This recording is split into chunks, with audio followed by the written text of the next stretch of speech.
You ever have one of those weekends that smacks you so hard, upside the head? You come back home a different person. I'm not talking about the kind where you lose your phone at a honky-tonk or blow a tire on I-75. No. I mean the kind where one moment you're steering through the Blue Ridge with the windows down and the world feels wide open, and the next you're staring down a lady with a clipboard who thinks she owns half of Georgia, including the keys to your grandfather's old cabin. Yeah, that happened. And let me tell you, folks around Lake Brantley are still talking about it. Now, I'd been waiting all month for this trip, counting down to that first big breath of pine and mountain air, the kind that makes your shoulders drop 2 inches just by stepping out of your truck. This cabin, it's not just wood and stone, it's where I learned to bait a hook, where my granddad would sit rocking and telling stories about the lake before there was ever talk of homeowners associations and community standards. The old cedar walls still hold the smell of every rainy day and fish fry we ever had. It's family history nailed together with calloused hands, not some box to be checked off on a spreadsheet. So there I was, bag slung over my shoulder, ready for a weekend of silence and steak on the grill, when I get this knock at the door.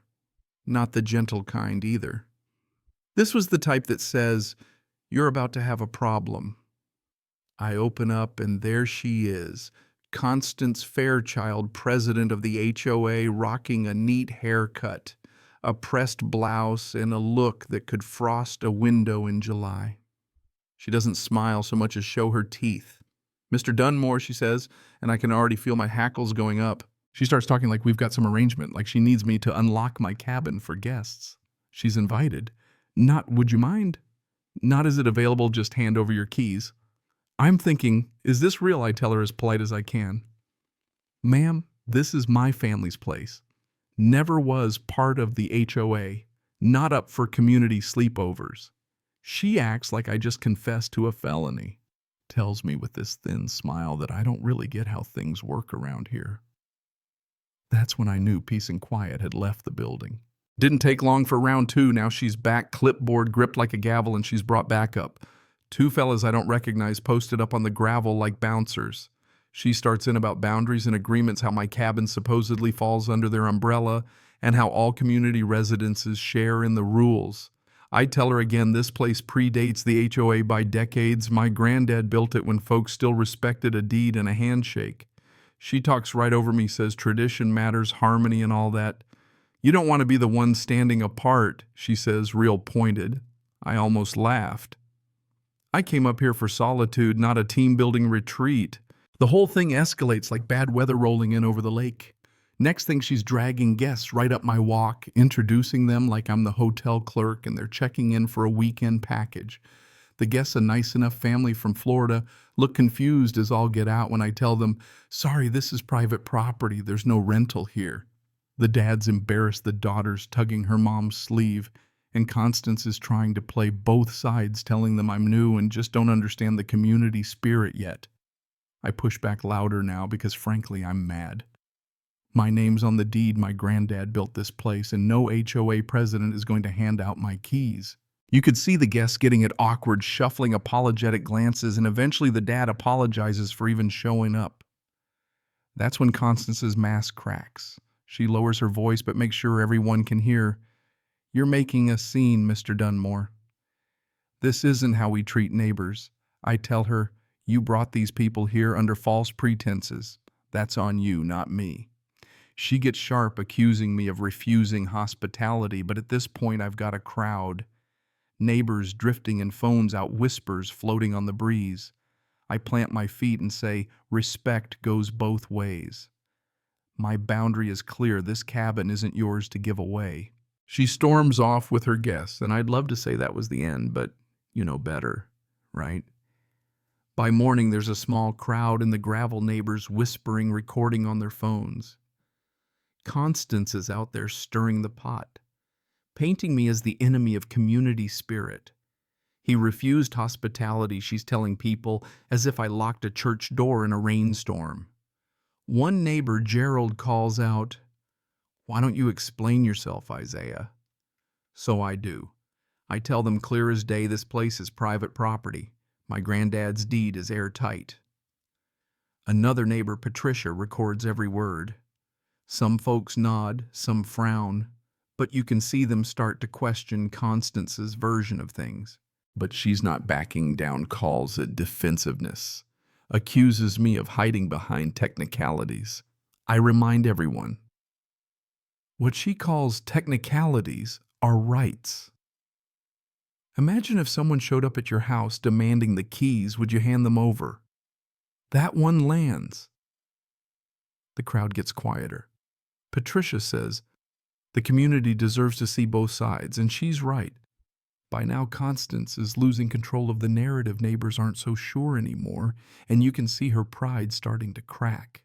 That evening, Constance is back, this time with the full HOA board in tow, faces set, clipboards in hand, like they're about to hold court right there on my porch.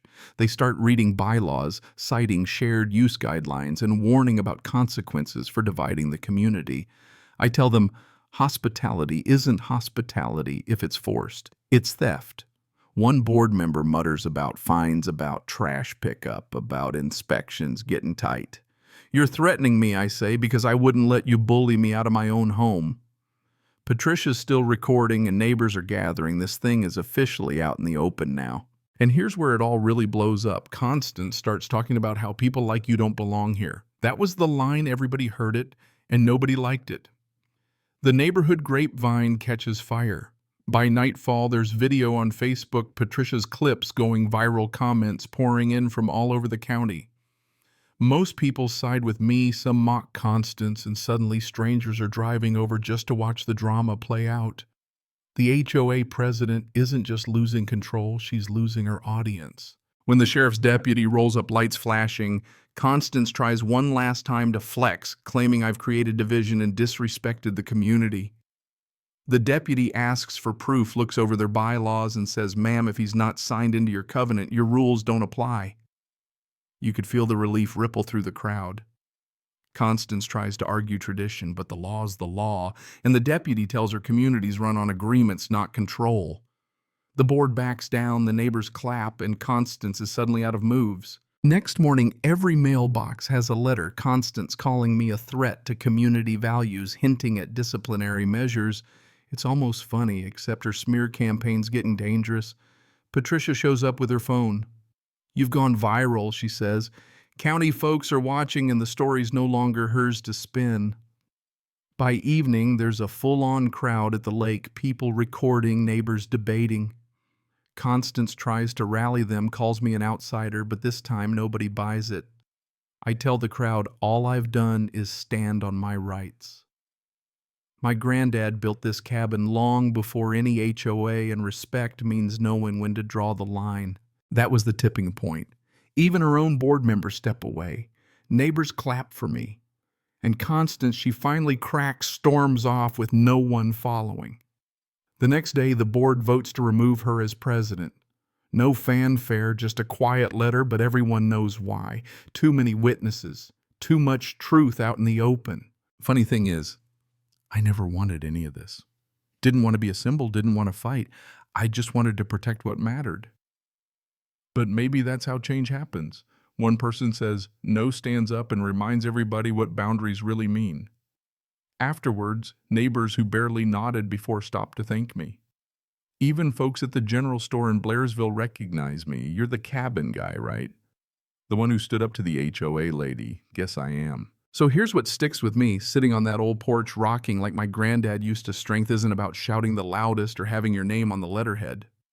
It's about knowing when to say no, even if your voice shakes a little, and reminding folks that respect can't be forced. Communities survive because people look out for each other, not because one person decides what's fair. Maybe next time somebody else will need to stand their ground.